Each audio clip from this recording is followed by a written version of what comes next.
Possibly one of the most famous Canadians in the world right now. No, not Justin Bieber or Justin Trudeau. It's the academic Jordan Peterson. The past 2 years, the Canadian psychologist and academic has been adopted as a hero. Are you a radical right-winger?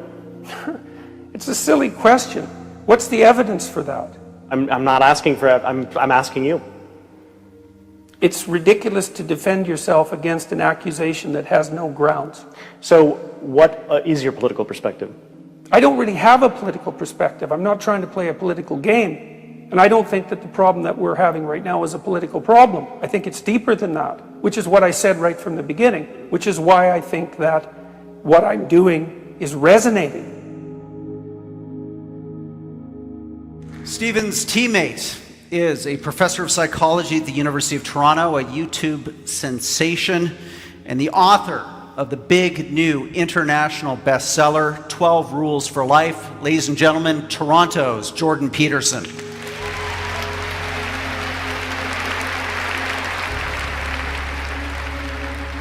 So how did he become so well known? He first came to national prominence in Canada in 2016 in a debate about new laws on gender identity.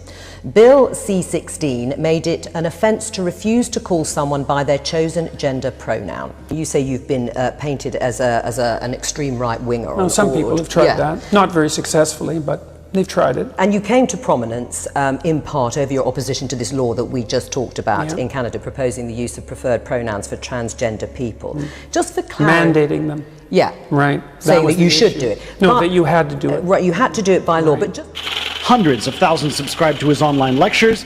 And his videos where he talks everything from identity politics, which we've touched on, to the Bible, to Disney movies, have been viewed over 150 million times. And then finally, there's also, and I don't know what you think about this with regards to evidence, but what constitutes evidence is not always that easy to determine, even in the scientific domain. So think about how we think about ourselves and other people and how we treat ourselves and other people. You can imagine that you're like a clock running down, and that's like a deterministic model, but people aren't clocks. We're dissipative structures. A clock is something that runs downhill. We're not clocks by any stretch of the imagination. And we take energy in and we disperse energy. And so what we see in front of us is an array of potential universes. And those are the universes that we could bring about as a consequence of our actions. And we make choices to the right or the left. There's a lot of mythological speculation about that sort of idea too, in an ethical sense, because we decide what sort of reality that we want to bring into being. And so we encounter potential like God did at the beginning of time when he made order out of chaos. Chaos is this chaotic potential. We confront chaotic potential with our consciousness and we cast that into reality. In a way, you're appealing to a certain political viewpoint. Well, that's what people claim. That's your fans. Your fan base seems to come from that side. No, I don't agree with that at all. I think that, first of all, whether or not what I have are fans is debatable. Rock stars have fans. I'm not a performance artist. I don't have fans. I have people who are listening carefully to what I'm saying. And it's very complicated what I'm saying. So they're not just fans. It isn't men precisely who I'm speaking to. It's people. I'm a clinical psychologist. I'm actually interested in individuals. And I'm interested in their fortification against tragedy. Every time I do an interview, the interview is always political. It's always political. Well, the clue is in the title of this program. We are the Daily Politics. No, fair enough. No, look, fair enough. And I'm not casting aspersions at this program, but the fundamental news that's important about what I'm doing isn't the political element. If you treat yourself like you're a free moral agent with choice and that you can determine the course of your life, then you seem to get along better with yourself and to be less anxious and to be more productive. And if you treat other people like that they're free agents that are making voluntary choices about how reality is going to come into being, and you reward them when they do it properly, and you punish them or otherwise discipline them when they don't, when they do it badly, then your relationships with them seem to work. And then if we predicate our society on the presupposition that each individual human being is capable of doing just that, then we seem to have extremely functional societies. And this is something that Sam Harris has been taken to task for many times, is if you dispense with the idea of free will, how is it you organize your relationship to yourself your interactions with your family and your relationships with the broader social community. It's a very complicated issue. So I believe strongly that we have free will, that we're responsible for our choices. Those choices are constrained in many, many ways. So there's a chaos within that can manifest itself, that can disrupt whatever order you are. And you know that in minor ways, because everybody's always running around doing things that aren't good for them, that they know they shouldn't do and that they can't control. And so there's a chaotic and an orderly aspect to everything, to the individual, to the family, to the social world, to the natural world. It's chaos and order at every level of analysis simultaneously. Thank you for your support for more and better debate on the big issues of the day. It's great to have you as virtual participants in tonight's proceedings. Great start to the debate, Michelle. Thank you. I'm now going to ask Jordan Peterson to speak for the CON team. So we should first decide what we're talking about. We're not talking about my views of political correctness, despite what you might have inferred from the last speaker's comments. This is how it looks to me. We essentially need something approximating a low-resolution grand narrative to unite us. And we need a narrative to unite us because otherwise we don't have peace.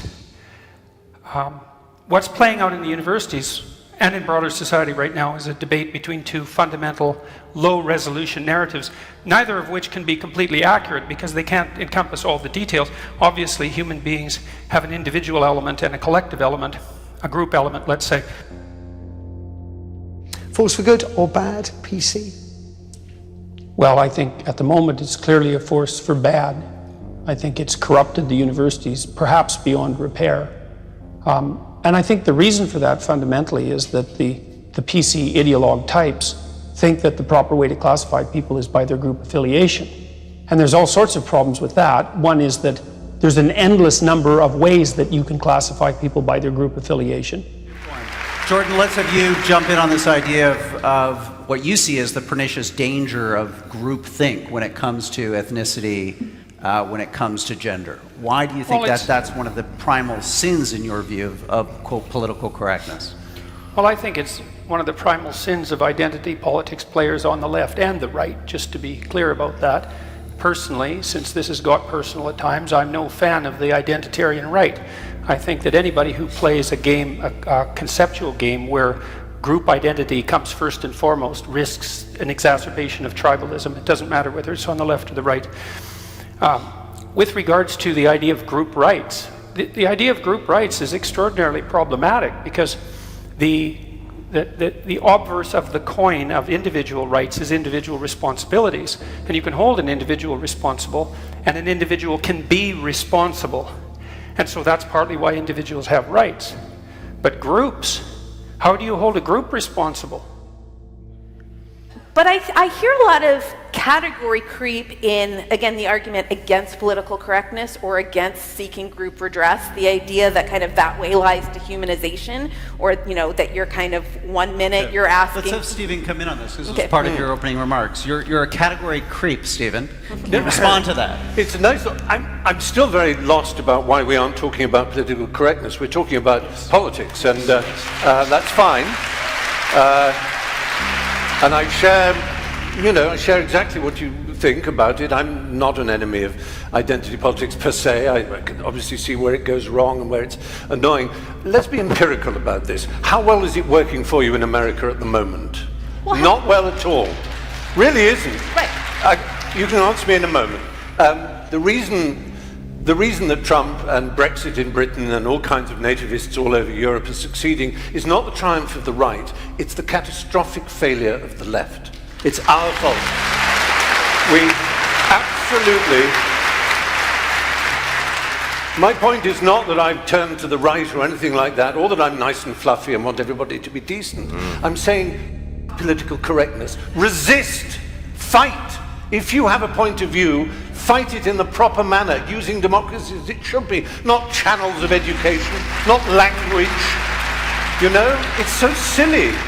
There's a chess rule, you know. In chess, the best move to play in chess is not the best chess move, it's the move your opponent least wants you to play. At the moment, you're being recruiting sergeants for the right by annoying and upsetting, and instead of fighting, either fighting or persuading. I've been given huge grief already simply because I'm standing here next to Professor Peterson, which is the very reason that I am standing here in the first place. I'm standing next to someone with whom I have, differences, shall we say, in terms of politics and all kinds of other things, precisely because I think all this has got to stop. This rage, resentment, hostility, intolerance, above all this with us or against us, certainty. A grand canyon has opened up in our world. The fissure, the crack, grows wider every day.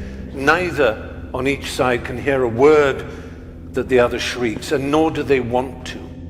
I think one of the things I loved about Jordan's book, which I speed read last night, so forgive me, Jordan, I've not read every line. But one of my favourite rules in Jordan's book is Rule 9, which says, assume the person you are listening to might know something you don't. Chaos is something that you say is distinctly feminine, whereas order is something it's symbolized by the feminine, yeah. Okay, so you posit that. So this almost seems like, in certain ways, an antidote to femininity. Is that not the case?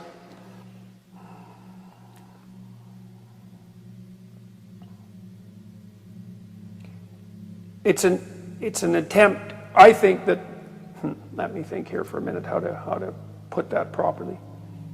Under other political conditions, it could have been an antidote to order. But I think that the fundamental threats that our society faces now are threats from the side of chaos, from the side of destabilization, rather than, in our culture at least, rather than from the side of tyranny. If you read Maps of Meaning, there's a section on neuropsychology that's also buttressed by a book written by Ian McGilchrist called The Master and His Emissary that lays out the relationship between the right and left hemisphere. Now, it's quite strange that we have a right and left hemisphere. It's almost as if we have two consciousnesses dwelling in our